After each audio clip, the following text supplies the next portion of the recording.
അരക്കിലത്തിൽ ദുര്യോധനനും പുരോധനനും ചേർന്ന് ഒരുക്കിയ ചതിയിൽ നിന്നും രക്ഷപ്പെട്ട പാണ്ഡവർ ഏകചക്ര എന്ന ഗ്രാമത്തിൽ ഒരു ബ്രാഹ്മണ ഗൃഹത്തിൽ ഗൂഢമായിട്ട് താമസിച്ചു വരവേ ഒരു ദിവസം മഹാപണ്ഡിതനായിട്ടുള്ളൊരു വൃദ്ധ ബ്രാഹ്മണൻ അവിടെ വന്നു ചേർന്നു. അദ്ദേഹത്തിൽ നിന്നും പാഞ്ചാല ദേശ രാജാവായ ദ്രുപദനെ കുറിച്ചും ദ്രുപദ മഹാരാജാവ് നടത്തിയ യാഗത്തെക്കുറിച്ചുമൊക്കെ പാണ്ഡവർ കേട്ടറിഞ്ഞു.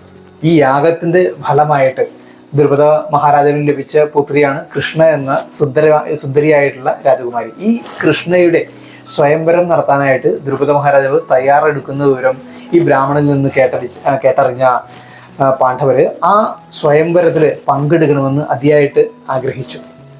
പാണ്ഡവരുടെ ഈ അതിയായ ആഗ്രഹത്തിന് പ്രേരണ നൽകാനെന്നോണം നമ്മളെ തോന്നിപ്പിക്കുന്ന തരത്തിൽ വേദവ്യാസൻ ആ സമയത്ത് പാണ്ഡവരുടെ ഗൃഹം സന്ദർശിക്കുകയുണ്ടായി. അദ്ദേഹം പാണ്ഡവരോട് ഇങ്ങനെ പറഞ്ഞു, നിങ്ങൾ തീർച്ചയായിട്ടും ഈ ഒരു സ്വയംവരത്തിൽ പങ്കെടുക്കുക തന്നെ വേണം. നിങ്ങളാണ് ദ്രൗപദിയെ, കൃഷ്ണയെ യഥാർത്ഥത്തിൽ വേൾക്കാൻ പോകുന്നത്. അതിന് കാരണമായിട്ട് ഒരു പൂർവ്വകഥ അദ്ദേഹം പാണ്ഡവരോട് പറയുന്നുണ്ട്. ആ കഥ ഇങ്ങനെയാണ്. വളരെ പണ്ട് ഒരു മഹർഷിക്ക് സദ്ഗുണസമ്പന്നയും സുന്ദരിയുമായിട്ടുള്ളൊരു മകളുണ്ടായിരുന്നു. മുജ്ജന്മത്ത് ചെയ്തു പോയിട്ടുള്ള ദുഷ്കർമ്മങ്ങളുടെ ഫലമായിട്ട് അവൾക്ക് യഥാസമയത്ത് നല്ലൊരു ഭർത്താവിനെ കിട്ടാതെ വന്നു. അതിൽ അവൾ വളരെയധികം ദുഃഖിതയായിരുന്നു. അതിനൊരു പരിഹാരത്തിനായിട്ട് അവൾ ശിവഭഗവാനെ പ്രസാദിപ്പിക്കാൻ ഉദ്ദേശിച്ചിട്ട് കഠിനമായിട്ടുള്ള തപസ് തുടങ്ങി. അവളുടെ തപസ്സിൽ സംപ്രീതനായിട്ടുള്ള ഭഗവാൻ അവൾക്ക് മുന്നിൽ പ്രത്യക്ഷനായി. നിനക്ക് ആഗ്രഹമുള്ള വരം ചോദിച്ചോളൂ എന്ന് പറഞ്ഞു.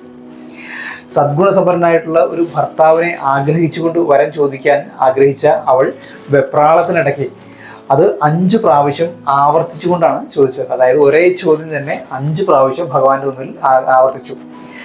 അവളുടെ ആവർത്തിച്ചിട്ടുള്ള അപേക്ഷ കേട്ടിട്ട് നിനക്ക് 5 ഭർത്താക്കന്മാർ ലഭിക്കുമെന്ന് ഭഗവാൻ വരം നൽകി. ഇത് കേട്ടിട്ട് കുമാരി അങ്കലാപ്പിലായിട്ട് ഭഗവാനോട് ചോദിച്ചു, ഭഗവാനെ, ഞാൻ ഒരു ഭർത്താവിനെ യഥാർത്ഥത്തിൽ ആഗ്രഹിച്ചുള്ളൂ. അതായത് മറുപടിയായിട്ട് ഭഗവാൻ ഇങ്ങനെ പറഞ്ഞു, നീ അത് 5 പ്രാവശ്യമാണ് എന്നോട് ആവശ്യപ്പെട്ടത്. അതുകൊണ്ട് വരുന്ന ജന്മത്തിൽ നിനക്ക് 5 ഭർത്താക്കന്മാർ തന്നെ ഉണ്ടാകുമെന്ന് ഉള്ള അനുഗ്രഹമാണ് അദ്ദേഹം നൽകിയത്. ആ മുനികുമാരിയാണ് ദ്രുപദപുത്രിയായിട്ട് ജനിച്ചിട്ടുള്ള കൃഷ്ണ.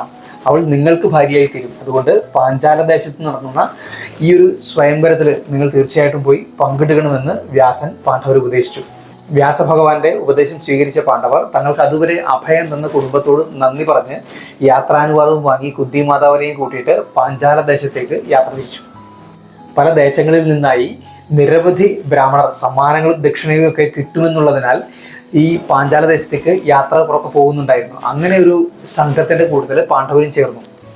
ആ പാഞ്ചാല ദേശത്ത് ചെന്നിട്ട് കുന്തി മാതാവിനെ സുരക്ഷിതമായിട്ടുള്ളൊരു ഇടത്ത് താമസിപ്പിച്ചിട്ട് ദ്രൗപദിയുടെ സ്വയംവര ദിവസം പാണ്ഡവർ 5 പേരും ബ്രാഹ്മണർക്കായി ഒരുക്കിയിട്ടുള്ള ഇടത്തിൽ മുൻപന്തിയിൽ തന്നെ സ്ഥാനമുറപ്പിച്ചു. പല പല രാജ്യങ്ങളിൽ നിന്നായിട്ട് നിരവധി രാജാക്കന്മാർ അവിടെ സന്നിഹിതരായിരുന്നു. സ്വയംവരത്തിനെത്തിയ രാജകുമാരന്മാരുടെ കഴിവ് തെളിയിക്കുന്നതിനായിട്ട് ഒരു വില്ലു കുലയ്ക്കുന്ന ഒരു പരീക്ഷ അവിടെ ദ്രുപദ രാജാവ് സജ്ജീകരിച്ചിട്ടുണ്ടായിരുന്നു. അതിനായിട്ട് ഉയർന്നൊരു വേദിയിൽ സ്ഥാപിച്ചിട്ടുള്ള ഒരു സ്തൂപം, ആ സ്തൂപത്തിൻ്റെ അഗ്രത്തിൽ ലക്ഷ്യമായിട്ട് നിശ്ചയിച്ചിട്ടുള്ളൊരു പക്ഷിയുടെ രൂപം തൂക്കിയിട്ടിരുന്നു. അതിന് തൊട്ട് താഴെയായിട്ട് ആ ലക്ഷ്യം കാണാൻ പറ്റുമാറ് ഉള്ളൊരു ദ്വാരത്തോടു കൂടിയൊരു പലകയും ഉറപ്പിച്ചിട്ടുണ്ടായിരുന്നു. ഒരേ സമയം 5 അമ്പുകൾ തൊടുത്തിട്ട് ഈ ഒരു ലക്ഷ്യം ഭേദിച്ച് താഴെ വീഴുന്ന വീരൻ ആരാണോ ആ വീരനെ ദ്രൗപദി വരനായിട്ട് സ്വീകരിക്കും. അതായിരുന്നു ആ പരീക്ഷയുടെ ഒരു രീതി.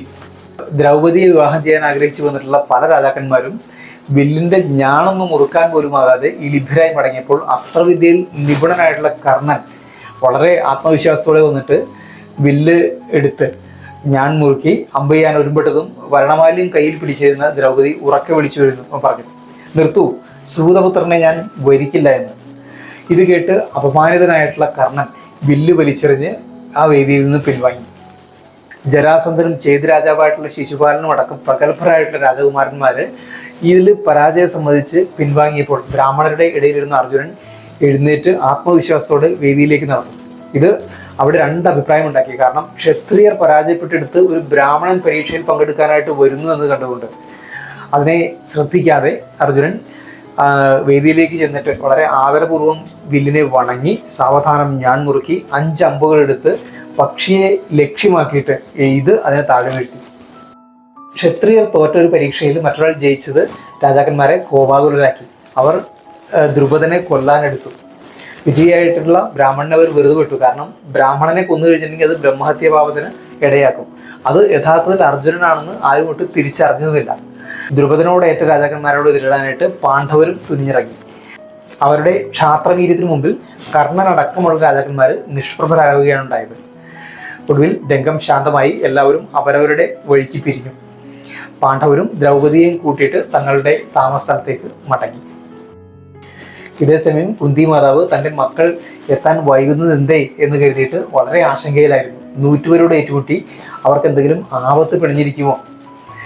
വ്യാസഭഗവാൻ പറഞ്ഞത് സത്യമാകാതിരിക്കില്ല. ഇനി ഒരു പക്ഷേ അദ്ദേഹത്തിന് തെറ്റിയതാകുമോ? ഇങ്ങനെ എല്ലാമുള്ള ആശങ്കകൾ കൊണ്ട് അവർ ആകെ വലഞ്ഞിരിക്കുകയാണ് മക്കളുടെ താല്പര്യമാറ്റം പുറത്തു കേട്ടത്. അമ്മയെ ഞങ്ങൾക്ക് ഭിക്ഷ കിട്ടിയെന്ന് അവർ ഉറക്കെ വിളിച്ചു പറയുകയും ചെയ്തു. മക്കളെ കാണുന്നതിന് മുമ്പ് തന്നെ ഒന്നും ഓർക്കാതെ കിട്ടിയത് നിങ്ങൾ പങ്കിട്ടെടുത്തോളൂ എന്ന് കുന്തി അതിന് മറുപടിയായി പറയുകയും ചെയ്തു. അകത്തേക്ക് കയറി വന്ന മക്കളുടെ കൂടെ ദ്രൗപദിയെ കണ്ട് കുന്തി മാതാവ് യഥാർത്ഥത്തിൽ ഞെട്ടിപ്പോയി.